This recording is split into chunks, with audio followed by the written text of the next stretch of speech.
Okay, good evening everyone. Welcome to our evening Dhamma. Today is question and answer. So we're going to be going through the questions on our website. You're welcome to go to the website at meditation.sirimangalo.org, and you have to sign up. Just give your email, and it's purposefully making things difficult because it's easy to ask questions. So we want to ensure a little bit of quality. We make it a little challenging. You have to sign up, and it also ensures that you're actually a little bit interested in our community. So if you're not interested in signing up for our website, well, then this question and answer session is probably not for you anyway.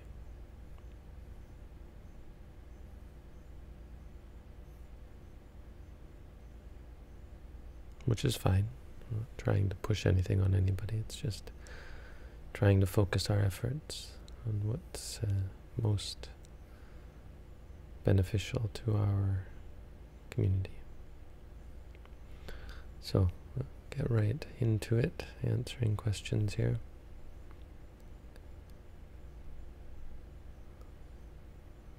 If it works. Which it doesn't.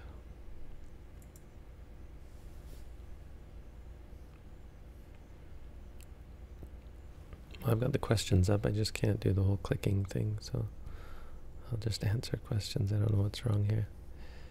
Website's stalled again. A teacher once told me that a neutral feeling is based on ignorance. Otherwise, I would be able to determine a feeling as pleasant or painful. He based this on the Jula Vedala Sutta, where it says passion lurks in present feelings, repugnance in unpleasant feelings, and ignorance in neutral feelings. What I see in meditation, however, is that although neutral feelings can lead to ignorance, it is not necessarily based on ignorance. Could you clarify this for me, please? What do I miss? You didn't miss anything. It sounds like this teacher, if that's an accurate representation of what they said, is missing something.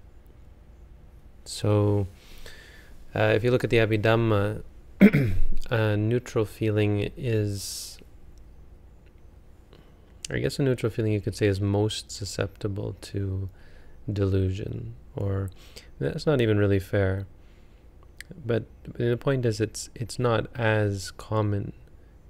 You might say. I mean, it's not. It's just speculation, but it seems reasonable to suggest that a neutral feeling is not as susceptible to the cultivate or the reaction that is pleasant, that is desired, that is desiring it.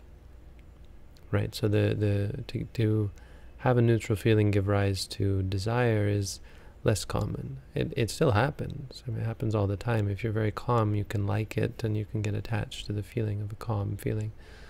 There's lots of calming sensations that you end up liking, and that's in the Abhidhamma. It's quite clear.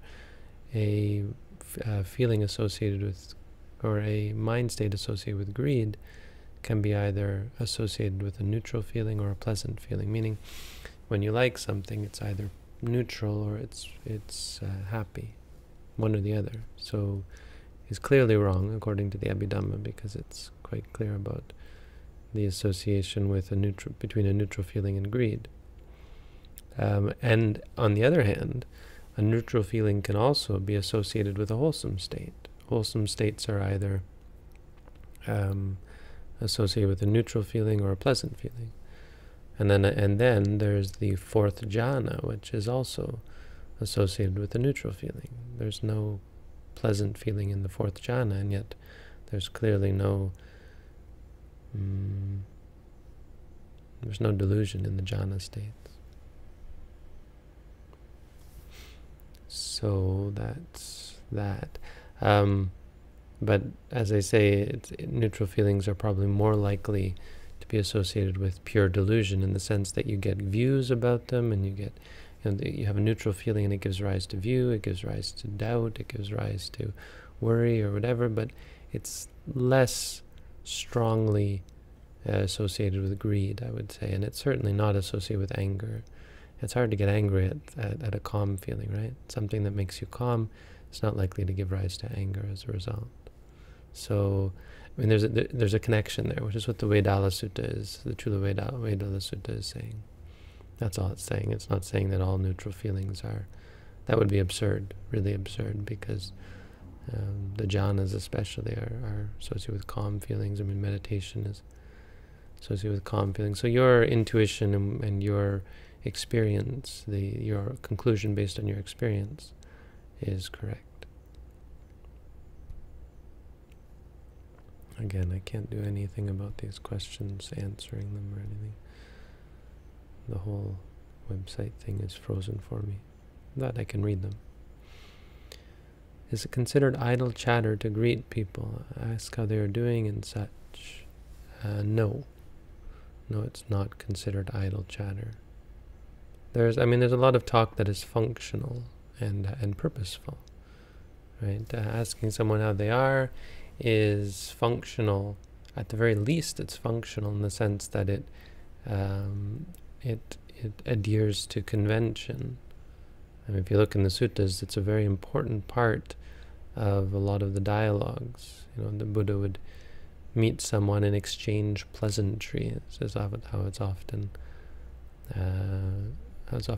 described or translated. Samodhaniyang katha. Samodhaniya to pleasantries, basically. I mean, moda is to joy. Samoda is it's basically a pleasantry. I mean, it's a fairly literal translation. Samodhaniya, that which should be enjoyed, or something that should be pleasing.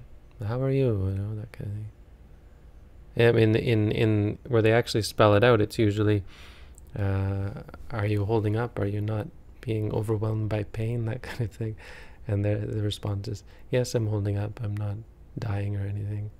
So it's fairly to the point.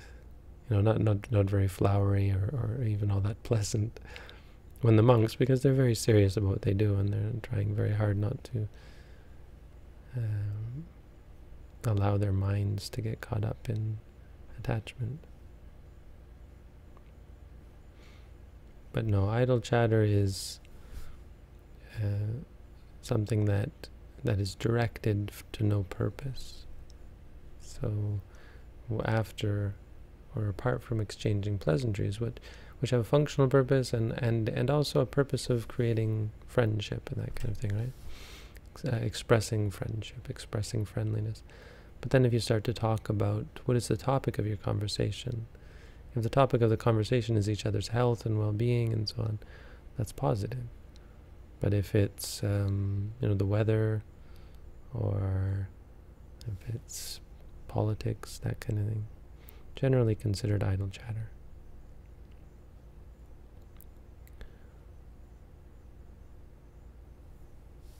My question is that when using auditory tracks like waterfall sounds, can these be used as an object for meditating? Yes, that's under Dhamma. It's under the fourth one. So it doesn't spell that out in the booklet until the end, but if you read the last chapter, it makes mention of it. And we usually don't worry too much about that in the beginning, but yeah, as you practice on. I mean, we try to discourage the use of auditory tracks when meditating because it's a partiality. You're not allowing for ordinary sounds to arise or to bring your focus. Usually because they're unpleasant, they're undesirable, and that's what we want to learn about. We want to learn about our reactions.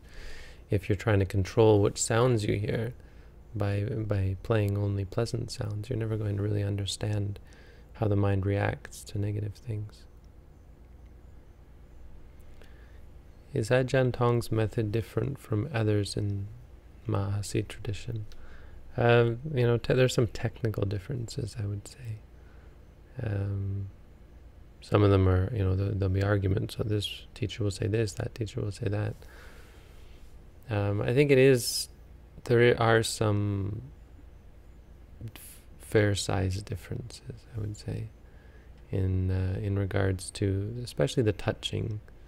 Gentong, or whoever it is, whether it was him or his teachers who set this up, sort of elaborated on that and turned it into a systematic meditation. I mean, the technical aspects of the practice are far less important in terms of determining the tradition than the actual principles behind it. And the principles are very much the same. But each teacher is going to teach different technical technique. Right? Is it possible to remember only pleasant memories? Is it possible to throw away all unpleasant memories until there are only pleasant memories remaining? Right, so a memory, can a memory be pleasant? Yes, a memory can be pleasant. Well, so let's go directly. Is it possible to remember only pleasant memories? For how long? I mean, temporarily, yes, it's theoretically possible. Is it possible to say for the rest of eternity, I'm never going to remember anything unpleasant? No, that's not. I mean, to only remember pleasant memories? No, that's not possible. The only way for that to conceivably happen is if you do away with the cause for the arising of unpleasant memories. And that would mean becoming enlightened, right? Because what is the cause of unpleasant memories? There is the cultivation of evil. You know, when you unwholesomeness, when you do something bad, it gives rise to unpleasant memories. Or simply having partiality to certain memories, right? You don't like someone, but that's the same thing, really. You don't like someone, and the anger is what gives rise to a memory that's unpleasant. You remember someone, and it's unpleasant. But to go a little deeper, our intention is not to get rid of unpleasant memories. I mean, that's not where our focus is in our minds, right? I suppose theoretically you can say that, yes, in the end, by not doing any evil, that you get rid of unpleasant memories, but that's not consequential. What's consequential is the fact that evil leads to unpleasant memories, that unwholesomeness is a cause for suffering. So we focus on our judgment of things. And this is very much done by stopping trying to change our perceptions, change our memories, stop trying to control our minds. So if your focus is to try and control which memories you remember, you're actually increasing your partiality, increasing your aversion, increasing your judgment, the judgmental nature of the mind, right? Which is counterproductive. So in mindfulness, we try to be open to the spectrum of experience. If you were only to remember pleasant experiences, it would prevent you from understanding how your mind reacts to unpleasant experiences. We're actually kind of keen to experience whatever unpleasantness there is in our minds and in our memories in order to learn to overcome our reactions to them. If there's no adversity, you're never tested, you're never challenged, and you can't grow. In Thai they say, Man mai mi parami mai ke. Your perfections of mind can never be mature, can never mature unless there is evil. I'm not sure I completely agree with that, and it's a very common Thai saying, but it's on the right track, I think. I wouldn't say it's not possible. In fact, it's generally more difficult, because if only good things come, well, it's hard to be objective, right? And it's easy to get complacent, lazy. It's hard to be clear of mind because everything's so easy. You're not challenged. Is the primary focus for Buddhist meditators to make the mind understand the true nature of impermanence? So the true nature of impermanence sounds a little bit lofty to me. We're not trying to understand the true nature of impermanence. We're trying to understand the true nature of reality, of this. I mean, reality is not something lofty or anything. The true nature of this, right? When I say this and you hear me say this, what is the true nature of that? When I squeeze my hands like this and I feel this pressure, what is the true nature of that? And the true nature of all of that, all of this, is it's impermanent. It's unsatisfying. It's uncontrollable. That none of it is going to be stable, satisfying, controllable, which is how we normally try to approach the world. I mean, in terms of trying to achieve stability, satisfaction, control. So meditation helps us see that that's not possible, not within samsara. Everything is changing. And so the things that we cling to, the things that we strive for, we sort of get, we gradually reduce our obsession with them because we start to see that they're impermanent. So that's really the focus of the meditation practice. In 10 precepts, smoking is not mentioned. Wrong. Is it true that monks can smoke? Yes, it's true that monks can smoke. I mean, there's a lot of effort to try and stop monks from smoking. It seems silly that monks should be smoking. But many monasteries allow monks to smoke. In Thailand, it's not so common in Sri Lanka. In fact, I don't know that it even happens in Sri Lanka. Is it against the monks' precepts? I mean, I would be highly surprised if smoking cigarettes wouldn't have been something that the Buddha would have disallowed, right? I mean, it seems quite glaringly, clearly something that should be disallowed for monks. But I don't think there's any specific precept against it, and I don't think it is encompassed by the 5th precept, though some monks disagree. They say it should be included in the 5th precept as being wrong.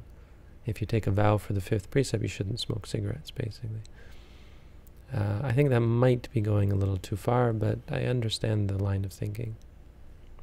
I mean, it's certainly not intoxicating the way alcohol is. That's just absurd.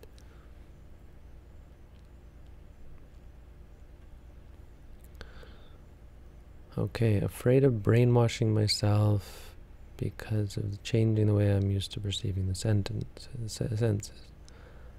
It's deeply rooted in me to be judgmental when I absorb an object. I don't quite know what you're asking me for. Some sutta or video talk about what exactly? About being afraid of brainwashing yourself? It's fear. You should not afraid. Brainwashing is good. It means washing your mind, purifying your mind. If you're truly brainwashed, not in the way we normally use that word, it's a very good thing. It's disturbing because it changes some of who you are, right? We are attached very much to our personality, so it can be scary to think of letting that go. It's understandable, but it's not, in the end, it's not actually a problem. Follow-up question regarding cause and effect. I don't know what your first question was, but that's okay. If everything has its cause, this kind of implies determinism. How do you marry this idea with free will? There would also be something to start the cycle of cause and effect. What would that be? So Buddhism doesn't say that everything has its cause. Buddhism talks about causality, which is clearly evident. There are patterns, right? Something comes and then something else comes. And it's not, we don't advance it into one of these theories of free will or determinism. I think it's pretty clear that the Buddha didn't advance such theories purposefully, them being outside of reality. I mean, you can say, hey, when this comes, that comes, and it doesn't matter whether that's an ultimate truth. All that matters is that you see that, right? Because it's all psychological. How does your mind perceive things? If you observe and your mind perceives again and again that this happens, it doesn't matter whether that's true, that it's always going to be A then B. All that matters is your mind saw that enough so that it let go and said, okay, well, I won't do A because B sucks, right? It's not, Buddhism isn't that kind of philosophy where it claims free will or determinism or that sort of thing. I think there are clear and obvious problems to either one of those presuppositions or stances, views, right? Buddhism is, the Buddha said, I teach suffering, the cause of suffering. He was very clever about this. You know, he was asked this sort of thing, and he would say, look, all I teach is suffering, the cause of suffering, the cessation of suffering, and the path leading to the cessation of suffering. And that's important because that's what really happens. Who cares what views you have? What good are they for you? Right? What's really important is, do you see things as they are? And no, what's really important is, how's your mind? You know? And the whole practice is in order to purify the mind. It's not in order to gain this or that view. I mean, right view in Buddhism is seeing things as they are. That's the ultimate goal. Is it problematic to only breathe through the nose during formal practice? No, that's normally how I would think you would breathe. Breathing through the mouth is also okay. Some people do, but it's a little bit less comfortable. I would say your mouth dries up. So I would actually recommend breathing through the nose unless it's inconvenient. It seems when the hands are held together and both thumbs are pointing up, formal practice goes by easier. Should I do hand over hand so there isn't as much comfort? Oh, good. You're getting into this idea of not making things so easy. You shouldn't be worried about things being easy. A bigger problem than things being easy is trying to make them easy, you see? Things being easy isn't a problem.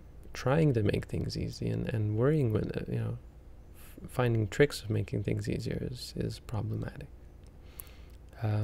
I guess I would go a little bit further and say challenging yourself can be good.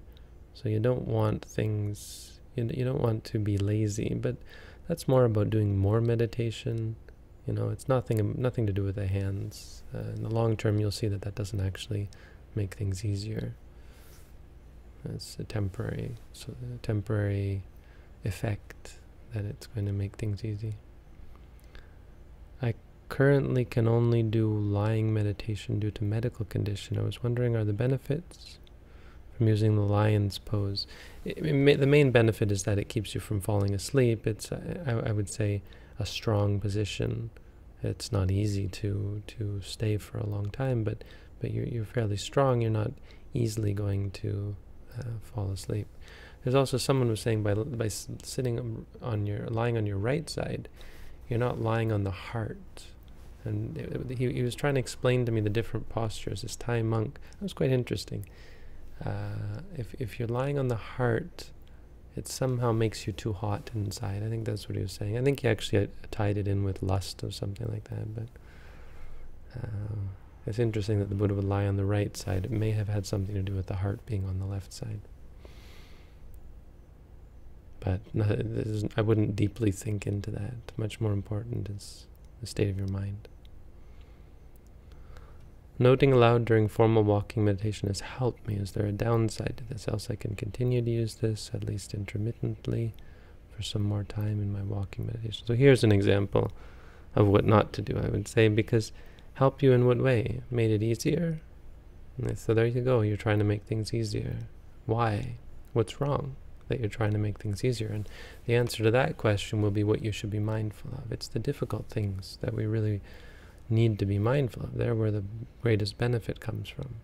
So you talk about it helping you to, does it make it more challenging? I mean, even if it did, I'd be skeptical because you're distracting yourself from the actual object by focusing on the expression of words, which is a whole other experience.